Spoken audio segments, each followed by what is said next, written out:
holy smoke, there is, in fact, a Diddy and Michael Jackson connection. Diddy has plunged into the most explosive controversy of his career to date. Whispers suggest that the music mogul might be linked to the untimely death of Michael Jackson. Candace Owens has stepped forward with evidence that allegedly ties Diddy to this enigmatic incident. Diddy lawsuit is absolutely crazy. Candace Owens always has the most outlandish ideas, but her theories are often supported by evidence, so we can't dismiss her claims as mere hearsay. After considering all her arguments, she might be onto something. According to her, Diddy might have played a role in Michael Jackson's mysterious demise. Candace appeared on her show with receipts to support her unbelievable assertion. Why is it that no matter what crimes Diddy allegedly commits, he never seems to face any consequences? Clearly, he knows some extraordinary secrets about the Hollywood elite. Michael Jackson is undeniably one of the biggest stars the world has ever seen, yet he died under very suspicious circumstances. The media seem to be trying desperately to bury the story completely. This case could arguably be bigger than the Jeffrey Epstein scandal, and yet the media remains silent. It's terrifying to consider, but Hollywood and our politicians might be blackmailed into compliance. The industry is teeming with creeps and is a haven for all sorts of criminals who seem to escape justice for every crime under the sun. It's evident that Hollywood elites have more power than some of us can even imagine. Enough power to eliminate names as big as Michael Jackson. If anyone is going to ensure that all of Diddy's shady dealings are exposed, it's Candace Owens. When she speaks out, you know she isn't lying. Hold on. This crazy lifestyle continued until Andre Harrell offered him a full-time job at the label if he would drop out of Howard and return back to New York. Sean accepted it and it worked out extremely well. This is because at just 20 years old, Sean was promoted to the vice president of the label. Back in the day, Andre Harrell had a very similar advantage of a young intern and will pay them back later on. He loves the ability to manipulate and control people. Why? Most likely because he was victimized by his mentor, who loved to control people. And his mentor was Andre Harrell. Tell us how who was he mentored by Clive Davis. Don't tell me that Andre Harrell got by Clive. And Owens' claims might hold some truth, because if we look back to when Diddy first started making waves, it was rather suspicious that he became the vice president of Uptown Records at just 20 years old. What we're all thinking. She thinks Diddy is a major player in these incidents since he enjoys throwing such contentious parties, even at his homes. This man seemed to be unaffected by every accusation, even those of operating trafficking networks, making unwanted advances on women and workers, and even engaging in domestic abuse.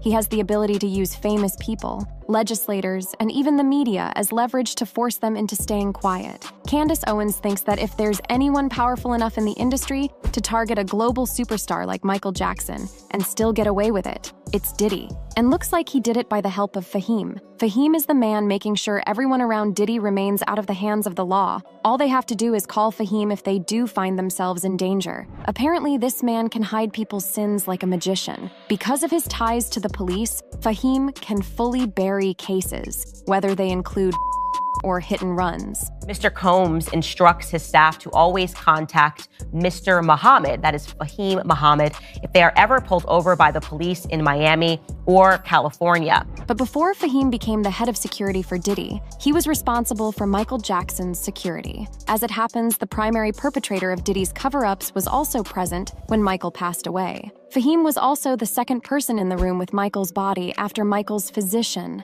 The media was only informed that Michael was receiving CPR attempts from the doctor when Fahim arrived, and that his children would eventually show up. And that's it. We still don't know what transpired in between. Fahim recounts this tale in a different way. Paris was on the ground, balled up crying, and Prince, he was just standing there. He had a real shocked, just slowly crying look on his face. Even Fahim's own version of the story does not coincide with the official documents. Fahim claims that he didn't come till after Michael had passed away. As soon as he reached the kids, he took them away from their father's lifeless corpse. However, isn't that a little suspicious? Why isn't the head of security there when Michael Jackson is in a position where his life is at stake? It seems that no one investigated this thoroughly enough to learn why just now. Muhammad Fahim becoming the head of security of a star as big as Michael Jackson when he was barely past his teenage is definitely suspicious, and it hasn't gone unnoticed by Michael's fans. During the time of Michael Jackson's death, Fahim Muhammad, a 21-year-old bachelor's degree graduate, was appointed as the head of security. He was also appointed as Diddy's head of security. Why was a 21-year-old, recent university graduate appointed as head of security? Fans are convinced that the odds of all this being a coincidence are pretty low.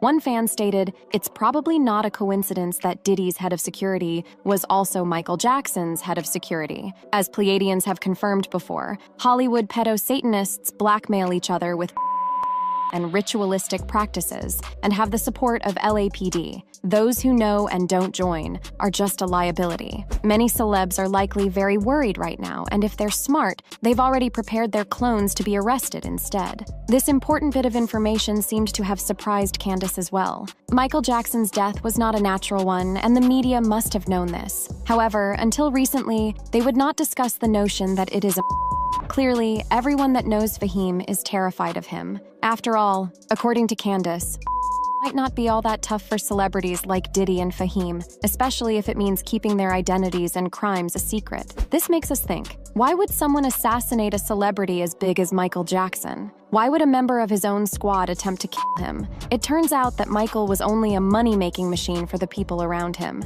The elites wanted to use him to make money, but when they realized he might know too many secrets about the notorious Hollywood organizations. The only reason he's being protected now is because of his power and influence in the industry. Let's be real. Anyone who doesn't want to get their hands dirty is swiftly blacklisted from the industry, or worse, they meet mysterious deaths. Now, there's a connection between Diddy and Clive. Back when Diddy was young, he was a vodka promoter. He really didn't have much of a career happening, but he wanted to start a record label. When he met Clive, Clive was rather established, so he was 23 and able to convince Clive to take hip-hop seriously, and Clive actually funded him and helped Diddy build Bad Boys. It's actually speculated that Diddy and Clive were in a relationship based on how quickly Diddy's record label Bad Boys became successful. This person tweeted that Diddy was given his Bad Boy imprint by Clive Davis, who is openly gay. I mean, he says bisexual, but what Diddy had to do for riches is not uncommon for successful black men in entertainment and in politics. All that glitters is not gold. Run your race, let the next man run his. Interesting. Now, a lot of people believe that Diddy is the way that he is. I mean, we've talked about him in countless videos at this point because of how Clive kind of groomed him to be this way. My focus right now is Sean Combs. Okay. Tell us why. Tell us why. Because he's a trafficker. And he's using music and entertainment to traffic. Now, is this just boys, girls, adults, kids? I mean, from what I've heard from sources that I would consider reliable, it really doesn't matter.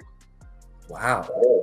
I don't think something that has anything to do with gender at this point for Sean. I honestly think he's just an extreme narcissist who loves power. He loves the ability to manipulate and control. So really what she's saying is that Diddy was Clive's favorite, and that's why he was immediately put onto this pedestal at a young age, really no experience, and now he's running everything. Now, Diddy has honored Clive throughout the years, so they still maintain a decent relationship. In 2019 at the Grammys, he was quoted saying that Clive Davis and Arista Records gave him a chance when he was starting Bad Boy Records. He was one of the first industry executives to really believe in him and Diddy, and he's forever grateful for Clive. Bad Boy Entertainment. I named it Bad Boy because I wanted to go against the grain. Anytime you go against the grain, they consider you like kind of bad. Nothing negative, nothing like hardcore. Just, I didn't want to be regular. So Clive was ultimately impressed by Diddy's vision and decided to fund his project. He immediately took Diddy under his wing and they became the best of friends. And by best friends, I mean there are rumors that in 1994, Clive forced Diddy to do some intimate things to him to be his, mentee. But he got a boss too, and his boss name is Clive Davis. Clive run him. Diddy don't run himself. But it would explain why Clive Davis offered to help Diddy start his own record label, Bad Boy Records. He's definitely got some powerful people backing him up in the industry. You added in for Andre because Andre used to make you and Kim Porter had footage of it. Now, even Jaguar witnessed the favors that Diddy did for Clive, and she says that Kim Porter, Diddy's baby mama, had it all recorded. We all know Diddy's been accused of murdering her, but an investigation was never conducted. Diddy. Owens is going after Jay Z and everyone else in the industry who seems to be working with a ring of elites to control Hollywood. Girl, I know it sounds like something straight out of a movie, but Owens might actually be onto something here. She was able to uncover a crucial connection that tied the Hollywood elite to MJ's passing, and that's only the tip of the iceberg. Did Diddy and Jay Z really delete multiple music legends to further their own agendas? Let's find out. And I'd say the biggest point that we took away from these Diddy docs was that this ring, if you believe it exists, can and will murder people to protect themselves. American conservative political commentator and activist Candace Owens isn't exactly known for mincing her words. She delivers the cold, hard truth as it is. Agree with her or don't, the reality is she's right on the money with her recent comments about the industry. When the Lil Rod and Diddy lawsuit hit the internet, Candace jumped on her Daily Wire show and connected the dots that most folks seem to be looking over. According to her, there's a ring of super rich and super powerful people in Hollywood who secretly control everything behind the scenes by getting celebrities hooked on illegal substances at parties and blackmailing them with footage of what they do in the shadows. Is that these parties, at least a lot of them, are taking place in the Virgin Islands, which again, just makes you go, what's happening here? Because Jeffrey Epstein, obviously, his home, or he owned an island that was just off the coast of St. Thomas. So we hear that again. I also am jogging your memory about the Bitcoin millionaire who, right before his death, found accidental drowning, even though he was fully clothed and had his wallet in his pocket, tweeted that the CIA and the Mossad were running a blackmail ring in the Virgin Islands. These shady folks have their own agenda, and when an artist dares to step out of line, he pays the ultimate price, either with his career or... Candace Owens has been pretty vocal about Diddy since the sex trafficking allegations surfaced.